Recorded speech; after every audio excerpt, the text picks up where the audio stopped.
bàbá rẹ̀ pọ̀ ni. Gbogbo èèyàn ọmọ tẹ́ ń bẹ láyé lóde òní ẹ bá ti jẹ́ nǹkan tán tí ẹ̀rù yín ó máa bà àwọn òbí yín ẹ lè látúbọ̀ tán. Àti báyìí sọ̀rọ̀ ó máa wá bà àwọn tó bí yín lẹ́rù wípé mi ò fẹ́ kọ́ mọ mi ó bínú ẹ̀rù rẹ̀ ó máa bà ẹ̀rù ọmọ ó máa bà òbí ẹ̀ ẹ sọ fún wọn pé wọn àtọrọ àtúbọ̀tán wọn sì tọrọ àgbáríkà fáwọn ọmọ táwọn náà ń bí kalẹ̀.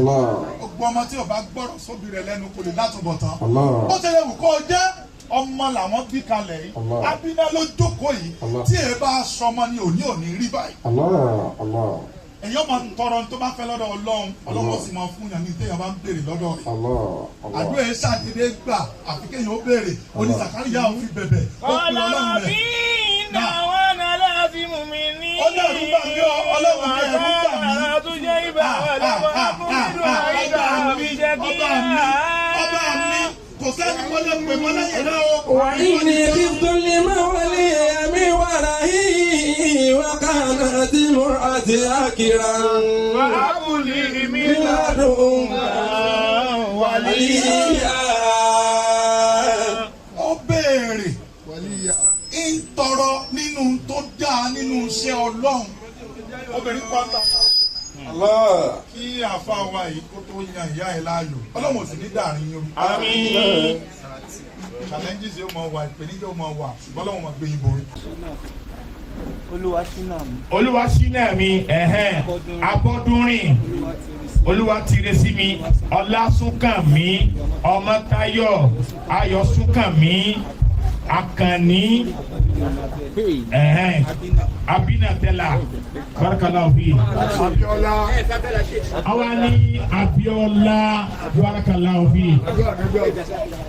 plate number yìí ẹ̀tọ́ bá ní ẹ̀dá kan tó fẹ́ jáde FSP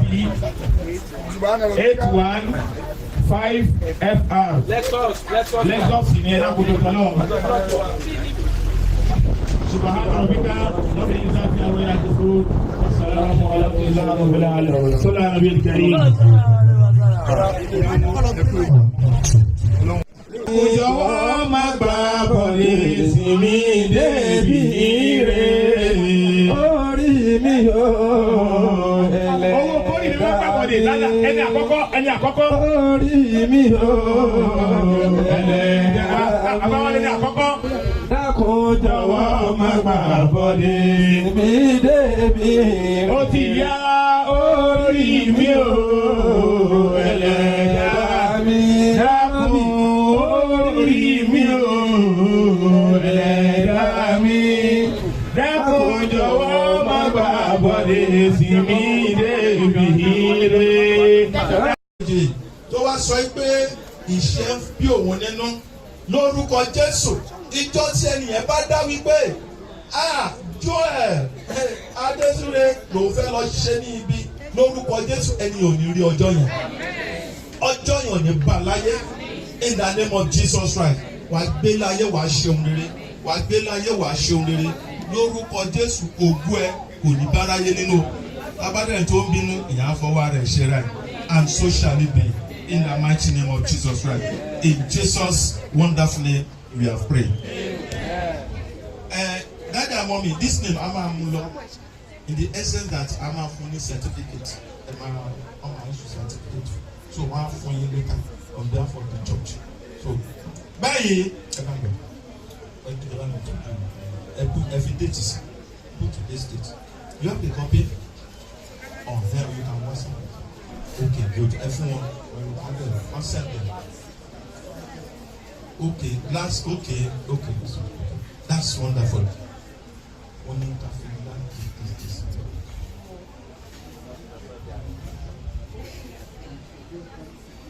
Yes. Last Sunday, okay, fine. So, right now, mommy Joel, ẹ̀dọ̀ mi kí ọtọ́ náà bá ṣe ẹ máa kọrin kan àbí bẹ́ẹ̀ kọ́ orin yẹn dẹ̀ kún bẹ́ẹ̀ dẹ́mú bó tẹ̀ gbé sílẹ̀ sáṣẹ́ láti tán ní kọ́ríṣà ó yẹ wá fún wa ní orin yẹn ó yẹ. Amina. Adápẹ́ bá nàka ní sí bàbá wa Ebe ani Ọlọ́run dákun má fara ni wọn o. Àmín. Ọlọ́run dákun má jẹ́ mànira. Àmín. Àbẹ̀rẹ̀kà la ilaha illallah. Inna atayna. Bismillahirrahmanirrahim. Inna a'tainaka al-kawthar. Fasalli li rabbika wanhar. Inna shani'aka huwal abtar. A ṣe rọ́bà náà kátó wá ṣe rọ́bà náà. February wọ́n pariwo rẹ̀ pé láti wọ February election Nàìjíríà.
Blessed. Amen. Right now before we pray, because your gift. Hallelujah, mẹ́ta ò máa pọ̀jù. Hallelujah, mẹ́ta ò tó rárá. Hallelujah, mẹ́ta ò máa pọ̀jù. Oore tí Bàbá ṣe nínú ayé wa. Hallelujah, mẹ́ta ò máa pọ̀jù. Ṣé ká sọ lẹ́ẹ̀kan sí? Hallelujah, mẹ́ta ò tó rárá. Hallelujah, mẹ́ta ò máa pọ̀jù. Hallelujah, mẹ́ta ò tó rárá. Hallelujah, mẹ́ta ò máa pọ̀jù. Oore tí Bàbá ṣe nínú ayé wa. Hallelujah, mẹ́ta ò máa pọ̀jù. Ó yá o. Hallelujah, hallelujah, hallelujah. Hallelujah, mẹ́ta ò máa pọ̀jù. Amen. Put your hands together for Jesus.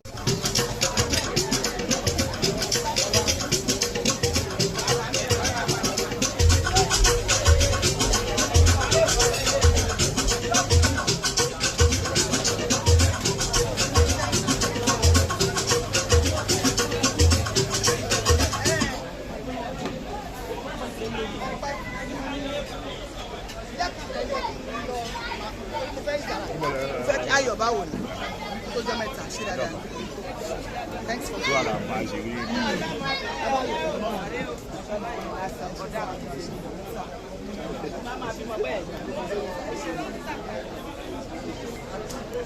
ẹ jọ yadé síre.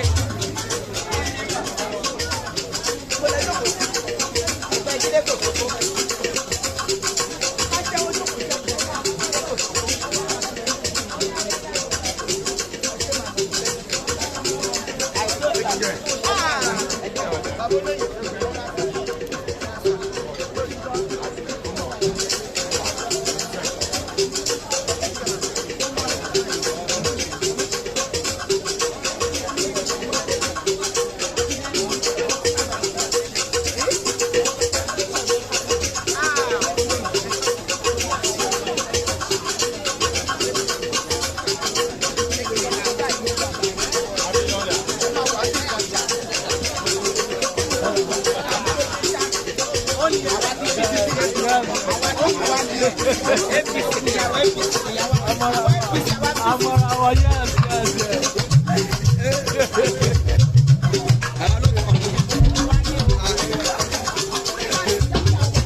baby. This is a New Year gift. But we say thank you to every one of you that have witnessed this presentation.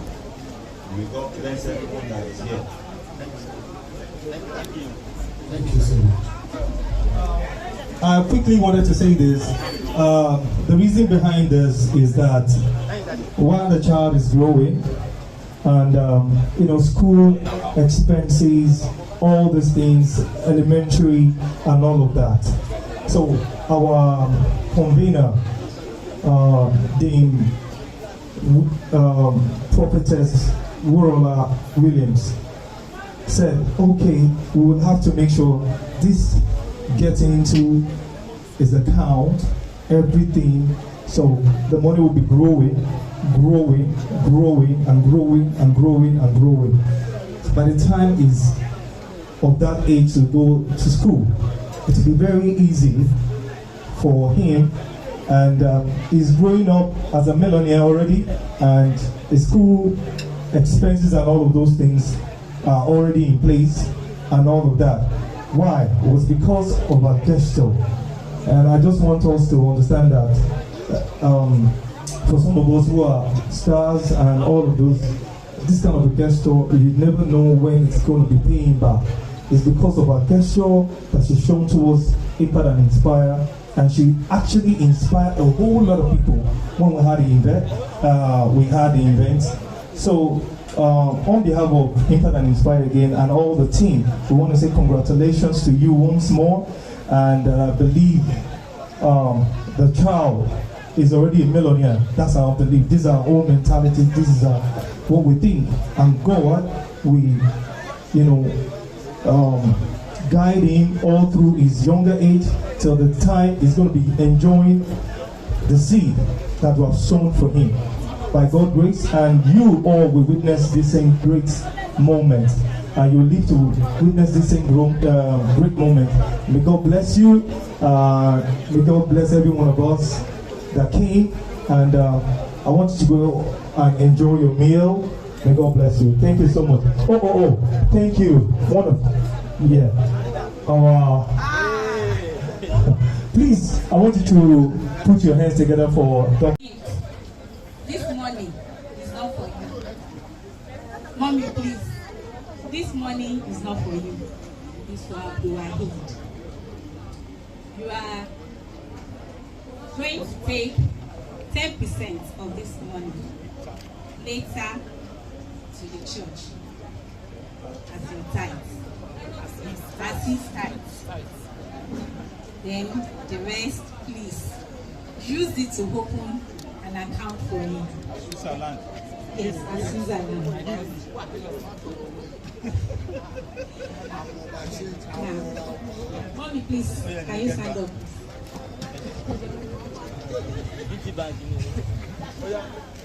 I present this money on behalf of the Redeemed Christian Church of God, All Sufficient Sanctuary, Ideshi, Ikorodu, to Abdulwahid, Joel, Abino, Stella. Thank you, ma'am.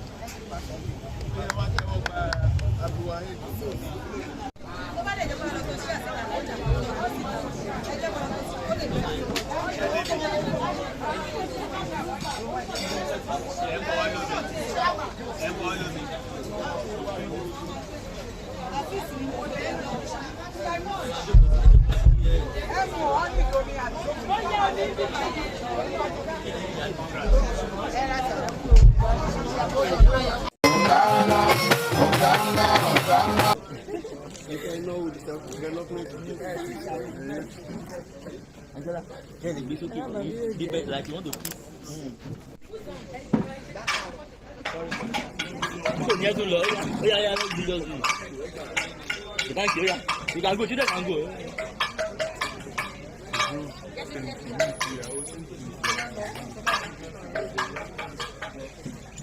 Okay.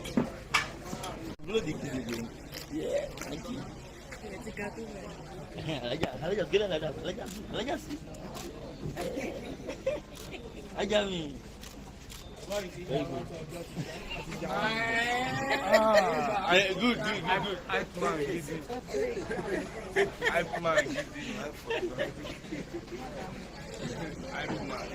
If you don't call that attention, oh yeah, PA. On there now. When you like, you show me there. I got to send it for one.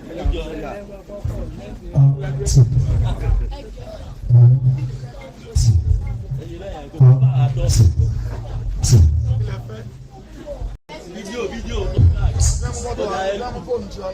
Nah.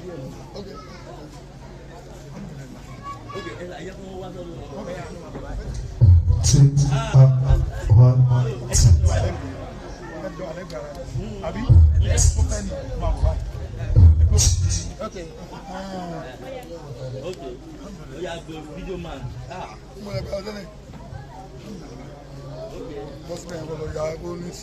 All right, sir.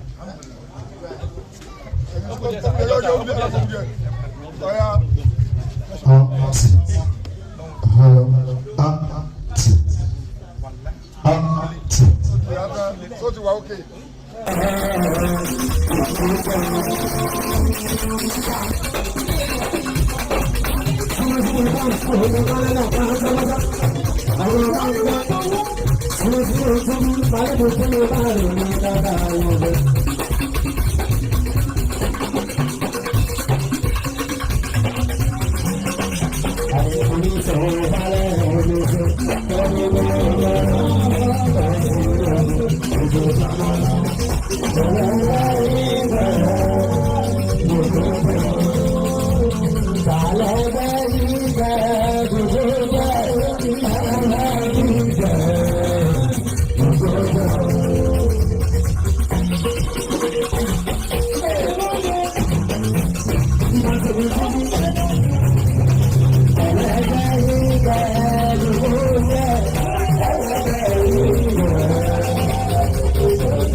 All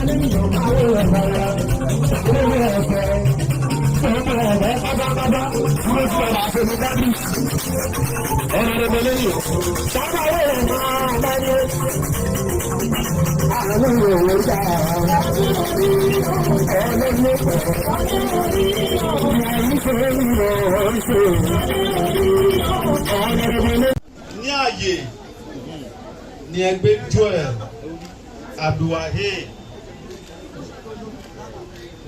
Desire fún mi mo wá ń gbé padà fún yín lónìí ní ààyè lórúkọ Jésù ọwọ́ tẹ́ fi gbá mọ́ yìí ẹ̀ ní fi gbé sí o ẹ fi mọ̀ bẹ̀rẹ̀ ayé ọmọ yìí ẹ̀ ní mọ̀ gbẹ̀yìn ayé o ohun rere tí òbí ń fi ohun rere gbà nípasẹ̀ ọwọ́ ọ̀dẹ̀ máa fi gbà nípasẹ̀ pẹ̀lú ògo Ọlọ́run ẹ̀ ní fọ́tẹ́ fi gbá mọ́ yìí ẹ̀ ní fi lómi jó pẹ̀lú ògo Ọlọ́run báwọn kí ọlájẹ tó lónìí àtúntò bẹ́ẹ̀ lọ ní àkókò tọmọ yìí ó ti rí bẹ́ẹ̀ o kò dẹ̀ yí padà.